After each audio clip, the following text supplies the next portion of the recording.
Have you ever pondered over the question, what triggers a war? Is it the quest for power, territorial disputes, or perhaps a complex web of alliances and rivalries?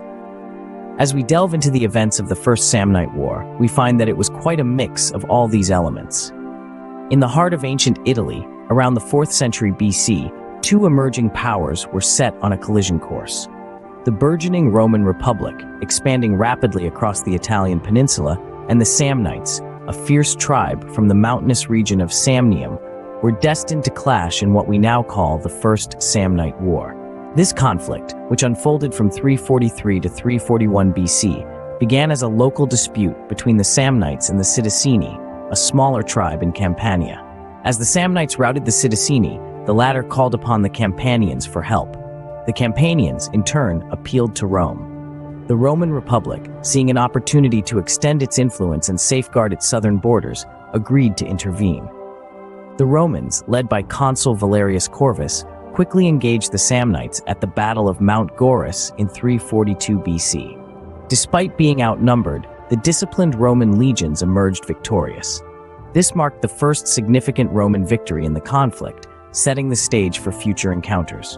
The war continued with several more battles, including the Battle of Suessula and the Battle of Saticula. However, the First Samnite War was not merely a series of bloody encounters. It was also a war of diplomacy and shifting alliances.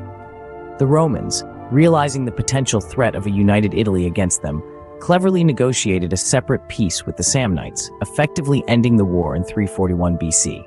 In retrospect, the First Samnite War was a significant event in the grand tapestry of Roman history. It marked the beginning of Rome's expansion into southern Italy, setting the stage for future conflicts with the Samnites.